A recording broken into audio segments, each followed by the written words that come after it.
Hello there, welcome to our channel Tutorial Guru again. Hope you are doing fine. I'm back with another tutorial video, and today I'll be showing you how to edit your photos on Facebook.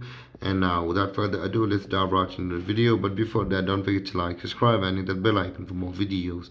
Now to edit your photos on Facebook, let's open up our Facebook first.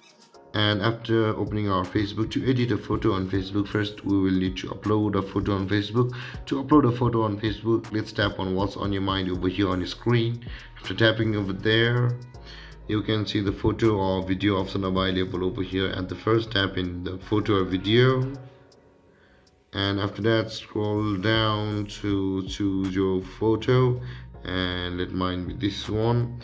And if you want to edit your photos on Facebook, you can see all these effects. You can try sparkles, bubbles, all these effects. Now you can see also filters. You can use all these kinds of filters and effects over here like this. And there guys, this is how you edit your photo from your Facebook. And if you have any confusions or questions regarding the topic, don't hesitate to comment in the comment section below, and don't forget to like, subscribe and hit that bell icon for more videos. Thank you for watching guys. Peace.